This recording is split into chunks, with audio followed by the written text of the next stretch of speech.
Saudi আরবের আকামা আইনে কিছুটা পরিবর্তন। বৈধভাবে সৌদি আরবে থাকার জন্য নতুন নিয়মটি জেনে নিন।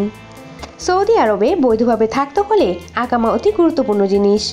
যাদের আকামা নেই তারা অবৈধ বলে গণ্য হয়ে থাকে, কিন্তু অনেকের আকামা থাকা সত্ত্বেও পুলিশের কাছে আটক হন। আকামা সংক্রান্ত কিছু আইন রয়েছে।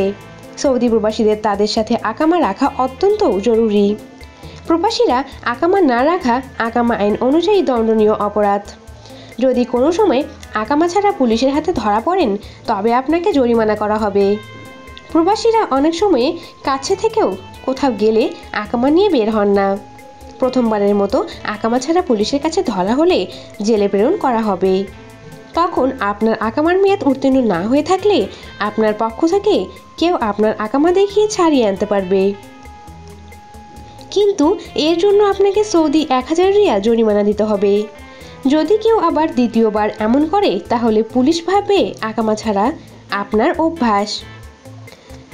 তখন আকামা দেখিয়ে ছাড়িয়ে নিলেও জরিমানা দিতে হবে 2000 রিয়াল। তবে তৃতীয়বার করলে আপনাকে কারাগারে বন্দি করে রাখা হবে ও কফিলকে আকামার মূল কপি নিয়ে আসতে হবে।